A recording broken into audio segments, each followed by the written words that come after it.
Good morning, students. Welcome to the history class. In the previous class, you have learnt about the beginning of British rule in Bengal. Today we are going to learn its remaining part. That is the Battle of Plassey. The Battle of Plassey is very important in the history of British rule in India, because it is the Battle of Plassey that made the British to establish the very foundation stone of their rule in India. So let us see that how did the Battle of Plassey occur and how this helped the British to lay the foundation stone for their rule in India. So we have seen that Ali Khan was the Nawab of Bengal, and after his death, the next Nawab was Siraj-ud-Dowlah. He was appointed as the next Nawab of Bengal. But he was a very determined and strong leader.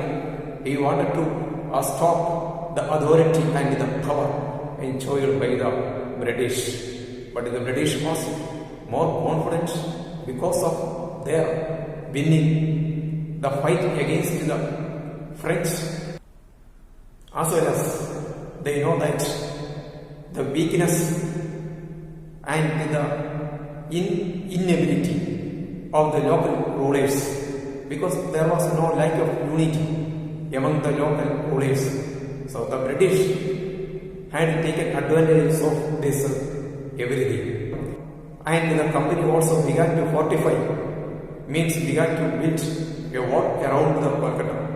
And this irritated and enraged Siraj-ud-Dowlah. So he went into the company's headquarters, Kolkata, and defeated the company and take control of Port William there. But nearly after 1 year, Robert Clive reached in Calcutta with a strong naval as well as military force in 1757. Then he defeated Siraj-ud-Dowlah, and he was made to agree that all the concessions that the company previously enjoyed given back to the company. Means the company got the right to free trade as well as the right to fortify its area in Calcutta. But the company wanted to avenge for his interference in its business. So the company conspired with his army chief. His army chief name is known as Jafar. So his name is very important because this is the person who is cheated Siraj-ud-Dowlah and supported the East India Company. So as he supported the British, what happened is that the Battle of Plassey occurred 23rd June 1787. At this battle, the commander-in-chief of Siraj-ud-Dowlah's army, Mir Jafar, remained neutral. Means he was not actively participated in this war, nor did he give any instruction to his army to fight the war against the East India Company. That is why Siraj-ud-Dowlah was easily defeated by the company. And after defeating the company, Siraj-ud-Dowlah was appointed as the new Nawab of Bengal by the East India Company. What are the consequences or the aftermaths of Battle of Plassey? There are many points are there. I will explain this one by one. The first is that the political supremacy. The Battle of Plassey helped the British to establish their rule in India. Earlier they were only merchants, but now they began to act as rulers of the country. And next is that they stopped the import of bullion. Earlier the British were importing gold and silver from Britain to India in order to purchase Indian goods.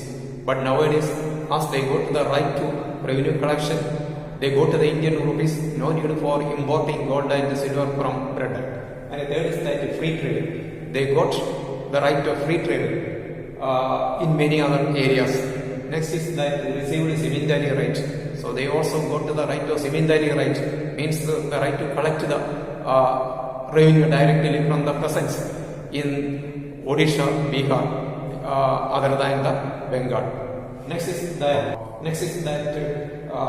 Mir Jafar now found that the British demand is ever increasing and they are plundering the riches of the Bengal, and the Bengal is losing all its revenue to the East India Company.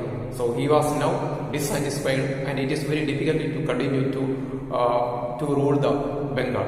So the company, what it did is that Mir Jafar was replaced by Mir Bossie, and Mir Bossie gave more areas to the company for the secondary rights. Just now we have seen that Mir Jafar was replaced by Mir Bossie, but Mir Bossie was a very determined and strong leader. He realized that the British rule was a threat to the very existence of Bengal. So he now understood that two things are necessary for the existence of a state. One is that financial conditions, and another is that a strong military force. For this purpose, finance is necessary. And he realized, or he was aware, that all the trade concessions enjoyed by the company has to be stopped in order to improve the riches or the wealth of the Bengal. And when he did this, the British became very angry, and he was replaced by Mir Jafar. Mir Jafar was once again brought into the position of Nawab by the East India Company. But the angered Mir Jafar left the place, and he conspired with Shah Alam II of Mughal Empire, as well as Shuja-ud-Dawla of Awadh. Means he conspired with these two rulers in order to defeat the British.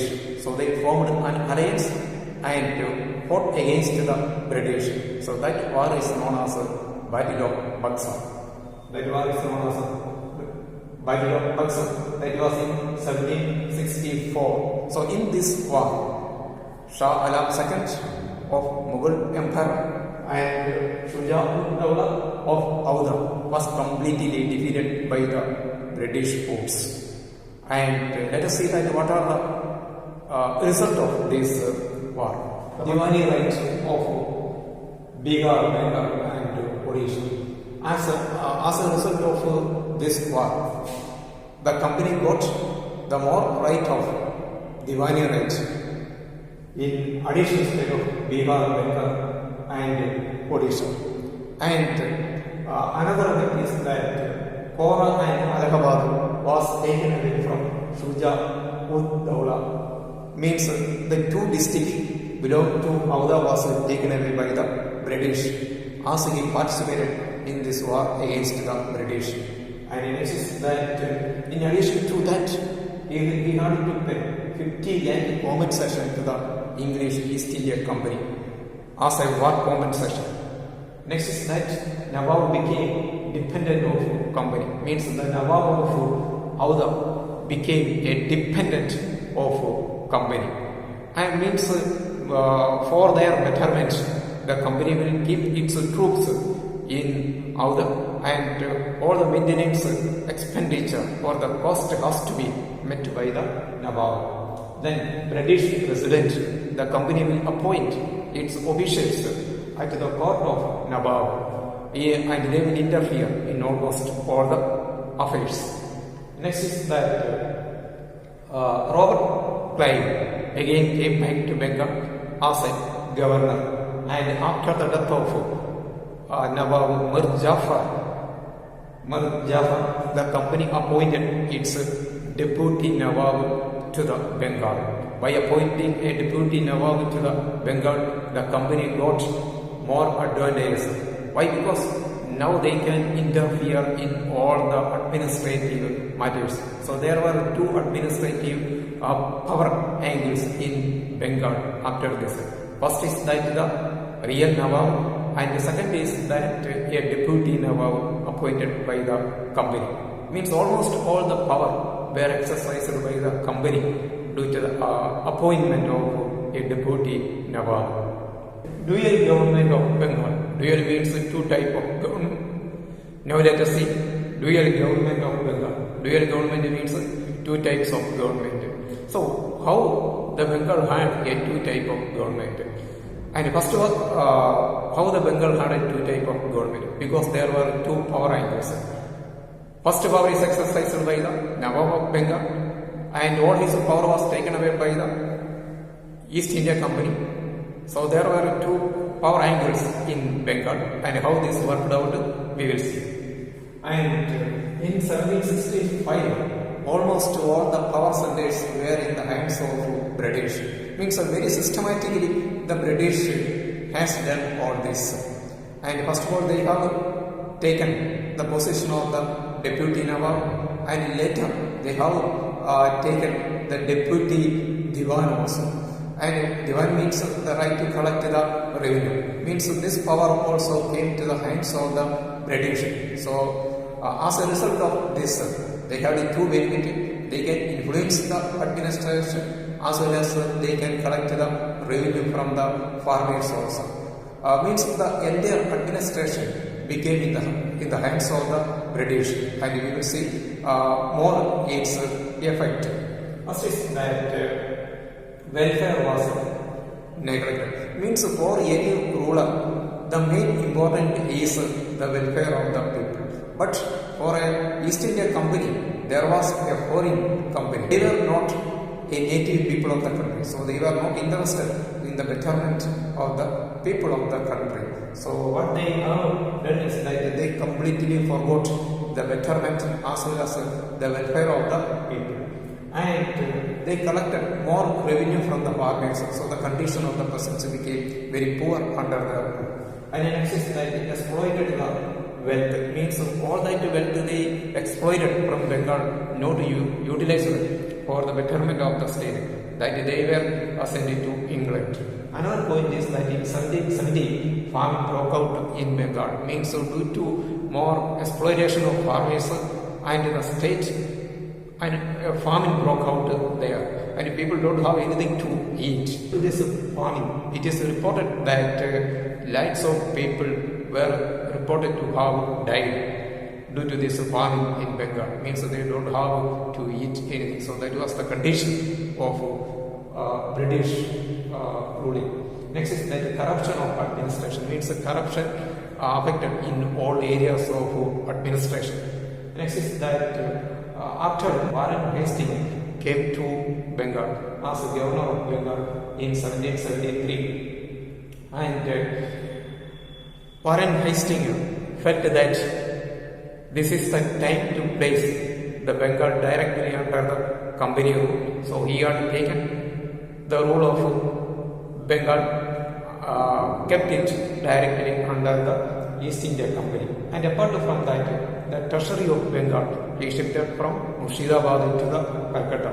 Means in Calcutta, the company's main headquarters and office were there. So they shifted this for their own convenience. So this is the main points of this chapter. And with this, the chapter came to an end. Means like this, the British laid their very foundation stone first in Bengal, and later they laid their foundation stone across the country. Thank you.